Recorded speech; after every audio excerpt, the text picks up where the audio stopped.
Kim was looking at old photos in the family album while talking to her mother. Her speech had notes of dissatisfaction. I just can't figure out who I look more like. Appearance-wise, everything is definite, but when it comes to my life path, I still don't have a clear vision of my future. My grandma worked as the head of a department at a medical school for many years. My grandpa was a scientific researcher, and my dad works as the chief engineer at a factory. Putting the photo album aside, Kim added, "And you, Mum, are a teacher. So, why am I working as a nominal designer in a dumpy workshop, and my boss never listened to me? It's not just that I have no plans for advancement, but the director is always picking on me. I have so many interesting ideas in my head, and I'm sure they would help improve the quality of production to a higher level. But the boss doesn't want to hear anything. He doesn't like initiative people. They seem too smart to him." Miranda sat next to her daughter, ran her hand through her hair, and said, "You know, before becoming head of department, your grandmother worked for a long time as a regular laboratory assistant. She was noticed and offered a promotion. The same with Grandpa. He didn't immediately become a famous scientific researcher. And your father, that's a whole separate topic. He started from the bottom, first as a regular fitter, then worked his way up to mechanic, and now he's the chief engineer. But you, Mum, managed to climb the career ladder in one breath. So what should I do with this atelier?" Miranda walked over to the window and asked her daughter to come to her. "Honey, pay attention to how the children play in the playground. They have a united team and all repeat the same manipulations. And if someone does it better, the children immediately adopt the experience of their neighbour." But Kim didn't quite understand the meaning of this reasoning. "Mum, let's keep it simple, without psychological tricks. Sometimes it's hard to understand you." Not to delve too deeply into the thought, the mother summed up, "Children just have a sense of unity, and it lasts a long time. Your director is an egoist, and he no longer has such notions as working together in a coordinated team. He is satisfied with the result, as long as it brings in some money, and improving the result doesn't interest him at all." Her mother was still saying something, but Kim wasn't listening to her anymore, thinking over her conclusions. She decided that if she was a good professional and not appreciated, she would not try to impose and knock on a closed door, and just continue to work as an ordinary seamstress. But if a better option presented itself, she wouldn't miss it. She was distracted from her thoughts by her father, who had returned from work. "Hello, my dears. This weekend we're going to our friends. They invited us to organise a picnic together. I think it's not a bad idea, especially since we haven't been in nature for a long time." Miranda gestured to her daughter that they could continue the conversation later. "Of course, dear. I fully support your idea." Kim had no other plans for the weekend, so she agreed to come with them too. The next day, the girl arrived at the atelier a little earlier than usual and didn't immediately go to her workplace. She wanted to talk to Mr. Brady, her boss, once again. Even after talking to her mother and receiving hints about unity, Kim still hoped to show initiative.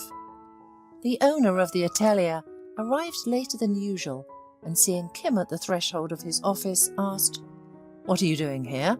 If it's about money, the salary was paid last week, and don't expect any advance payment. You haven't earned it yet." These words offended Kim, but she held back to avoid saying anything unnecessary. No, Mr. Brady, I'm here not because of money. I just thought we could use the ideas I mentioned last time. I think the atelier will only benefit from it." Mr. Brady frowned and replied, "I know what we need, and your original ideas don't interest me at all. By the way, I am a technologist by education, so you don't need to teach your director." It was another frustrating remark that Kim also endured. She wasn't used to swearing. "Well, okay, Mr. Brady, you know best. Sorry for taking your precious time." And she silently sat down at her workplace. Throughout the day, Kim tried not to look at anyone. She understood that people were gossiping behind her back, but she had immunity for such cases. Her grandmother often took her to medical school, and there, when she spoke to the audience, she sat her granddaughter next to her, as if a faithful assistant. So Kim had been long accustomed to being the centre of attention. Remembering this, Kim drove away the gloomy thoughts. The end of the working day was approaching. Everyone began to gather, but suddenly a woman flew into the atelier like a meteor. She was wearing expensive clothes and had several exquisite gold rings on her fingers. Moreover, a gorgeous bracelet made of precious metal adorned her left wrist. Kim thought this was another boss's girlfriend, but no, when Mr. Brady came to her, she began to scold and shout at him in front of everyone. "I asked you not to skimp on the material. Don't you understand me at all? I'll punish you once with money, then you'll understand that this is no joke." After this, thoughts of a girlfriend fell off by themselves. Kim guessed that this woman was a regular and very valuable client. At least, she knew Mr. Brady well enough to allow such eccentric outbursts. Mr. Brady lowered his head like a guilty schoolboy. "I'm sorry, Mrs. Hobbs, I'll fix everything. The thing is, I'm catastrophically short of qualified specialists," excused the director, and took the client to his office. What a crafty fox he is. Kim puffed up her cheeks with anger. He says there are no good employees, but he rejected all my suggestions. I need to remind him of this again. In addition to her thoughts on another conversation with the director, Kim suddenly realized that the client was not so simple. Despite her behavior, she was full of dignity and confidence in their rightness. It was clear that the woman, Mrs. Hobbs, knew exactly what she could demand and when it was better to keep quiet, and she was probably an excellent clothing designer. Judging by her stylish appearance and expensive jewellery, she was at least the owner of a modelling agency. Most likely, Kim would be able to come to an agreement with her by offering original ideas. After 20 minutes, Mrs. Hobbs left Mr. Brady's office. He looked out after her, and his face was a deep shade of red, and sweat was pouring down his forehead. Apparently, it was hard for him to endure all of her reproaches and criticisms. Turning her head, as if examining new possessions, Mrs. Hobbs left the studio. Just in case, Kim looked to see what car she had come in. An expensive black fancy car was parked in the yard. It was clear that the woman was wealthy. In her thoughts, Kim was already looking forward to presenting her new clothing samples to her, but these were just dreams. When she got home, she decided to consult her mother. "So what do you think, Mum? Am I doing the right thing if I show initiative to her?" Miranda crossed her hands on her lap and replied, "I wouldn't rush to make hasty decisions. You yourself said that your director doesn't like initiative people. But what if you ended up being the fall guy? On the other hand, he who does not risk does not drink champagne." Kim took note of her mother's warning, but she still wanted to test her persistence in action. There was silence in the atelier for almost a week. The wealthy client did not appear, and Mr. Brady looked darker than a cloud. He felt as if he was driven into a certain framework and was not at rest. And although he knew perfectly well that Kim could become his indispensable assistant, he used to do everything as he saw fit and refused any new ideas. Kim had already decided that Mrs. Hobbs would not visit them again, but on Monday morning, the woman visited once again. After a wonderful weekend with her family at a picnic, Kim did not really want to spoil her mood. However, curiosity got the better of her, and she decided to approach Mrs. Hobbs. The woman was trying to figure something out from Mr. Brady near the racks of clothes. "When have you been asked to send an order?" "Did you listen to me, Mr. Brady? Maybe it's time to pay you less or even change the atelier. Sorry, but my sales deadlines are being missed, and I really don't want to be embarrassed in front of serious people later. In general, correct your mistakes, and finally, find a good designer." The cherished word for Kim was spoken. She flew towards Mrs. Hobbs like a bird, but stopped abruptly halfway. At that moment, the woman took one of the finished items in her hands. "And what's this? Whose hands did this mess come from? What kind of incompetent people are working for you here? Mr. Brady, why are you silent? Answer." Kim saw that Mrs. Hobbs was holding the dress she had been working on for a long time. Her mind became cloudy, and instead of finding out what Mrs. Hobbs didn't like about the dress, Kim blurted out, "How dare you judge a person just by looking at their work? This dress is my creation, and I don't think there are any flaws in it." Kim was on the edge and wanted to continue, but to defuse the situation, Mr. Brady firmly grabbed her elbow and led her to his office. Before climbing the stairs, the woman discreetly put Kim's dress in her purse and shouted, "Don't overdo it, Mr. Brady. I'll come back to you later." Kim didn't understand what this could mean, but there was no time to think on distracted topics, because a serious conversation with the boss was ahead of her. Half an hour later, Kim was standing in front of her boss. Mr. Brady started without closing the door. "Do you realize who you're dealing with? You just insulted a wealthy client. I'm already walking on eggshells in front of her, and you've created a scene. So, you're fired, and I don't want to see you here again. And, by the way, I don't think you'll get a job in another atelier. I'll make sure that you never get a job as designer in our city." Kim left the office and only then started crying. She didn't want the director to see her tears and make fun of her even more. An hour later, she was home. "Mum, I got fired, just like you warned me. I should have stayed out of it with my advice, and why don't I ever listen to you?" Miranda approached her daughter and hugged her. "Don't worry, my dear. This isn't the last atelier in the area. There are many firms where your abilities can be useful. You'll see that fate will give you a second chance."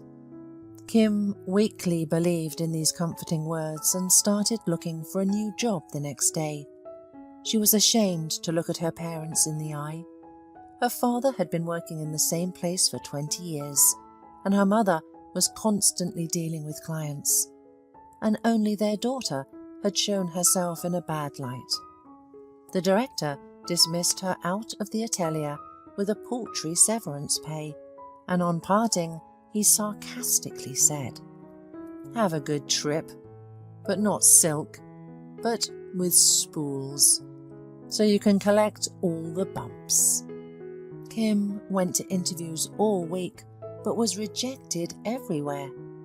Interestingly enough, they didn't explain the reason for the refusal, and the girl suspected that Mr. Brady was behind it. Mrs. Hobbs probably had a hand in it too. In any case, Kim had no other theories yet. But she had no intention of going to the former director, though she still wanted to settle the score with Mrs. Hobbs. However, Kim didn't know where to find her. While thinking about how to compensate for her losses, Kim suddenly came up with the idea that she really wanted to get back at Mrs. Hobbs. But it was out of the question because revenge doesn't justify bad deeds. In addition, Kim's mother advised her to forget this misunderstanding and move on with her life. Soon, Kim was able to find remote work, creating clothing patterns for a capital atelier. Although it wasn't much of an income, now it was better than nothing. 3 weeks had passed since she quit. Mr. Brady sometimes saw her in the city, but he didn't approach her. One day, a familiar black car pulled up to Kim's house. The girl looked out the window and almost screamed. "It's Mrs. Hobbs herself! Who has arrived? She wants to humiliate me here too. Well, now I'll tell her what I think of her." Running out into the street, Kim ran up to the car and kicked the tire, shouting, "Why did you come here? Isn't my shame in front of the atelier director enough for you? I was fired because of it, and now you want to trample me here too?" In response, Mrs. Hobbs handed her the very dress she had rejected before. "This is your work as far as I remember, and I'm not going to humiliate you, Kim. On the contrary, I would like to offer you a job as a designer in my company. As you may have guessed, I own a private modelling agency. I work only with wealthy and successful people in our city and neighbouring regions, a very narrow circle of clients. Also, I have a network of stores for selling clothing, tailoring and repair. And in Mr. Brady's atelier, I am a co-founder. But because of my workload in my main line of work, I never strictly monitored his work. And if you want to be my right-hand person, then welcome aboard." Kim's joy was boundless, and she instantly forgot that a moment ago she had been furious with Mrs. Hobbs. "I am flattered by your offer, but what about the dress that you rejected? I had been working on it for a whole week." Mrs. Hobbs smiled and said, "You rushed to conclusions when you attacked me. At that moment, I wanted to scold Mr. Brady for his careless attitude towards our partnership, and your work fell into my hands. But in reality, I really liked your dress, and I got curious who created such a masterpiece. That's why I am here with a job offer." Here, Kim felt her cheeks turning red. "I'm sorry, but my emotions overwhelmed me. By the way, what about the atelier? If Mr. Brady finds out that I've joined you, he won't let me work in peace." Mrs. Hobbs looked at the girl meaningfully and replied, "You'll see everything tomorrow. I haven't told you the main thing yet, but that's later. I'll pick you up tomorrow morning." Surprisingly, the black car was parked outside the house again at 8 o'clock in the morning. With alarm and nervous excitement, Kim got into the car. Together, they arrived at the modelling agency. The first introduction to the staff was successful. "Well, there's nothing to worry about. You were accepted normally. Now, I'll show you your office." Kim could only dream of such a thing. A separate workplace, and even a view from the window of the business centre was simply wonderful. For 2 hours, Mrs. Hobbs explained the intricacies of working at the agency to Kim. A little later, they got back in the car, and Mrs. Hobbs said, "And now, let's go visit Mr. Brady. I think he will be happy to see a new business partner. By the way, you look great. Did you make the suit yourself or buy it?" "I designed it, and then the tailor sewed it to my specifications." Half an hour later, they arrived at the atelier. "Come in, you won't get lost here. It hasn't been that long since you were fired," Mrs. Hobbs joked. Mr. Brady was shocked when Mrs. Hobbs introduced him to her new protégé. "Kim would supervise all orders from now on. And look, Mr. Brady, she won't let you off the hook. I put up with you, but I think Kim will put you in your place quickly. I know what she's capable of." The director suddenly turned red and retreated to his office. On the way, he told Kim about the successes they had achieved in the last month. The figures were not that impressive, but Kim firmly stated that she would put things in order. After that, Mr. Brady did not accept any orders without her approval. Sometimes Kim remembered her mother's words about unity and told herself mentally, not all people behave arrogantly when in charge. And she was right, because Mrs. Hobbs never spoke to her as if Kim were not an employee, but rather the company's property. Thank you for listening, and have a nice day.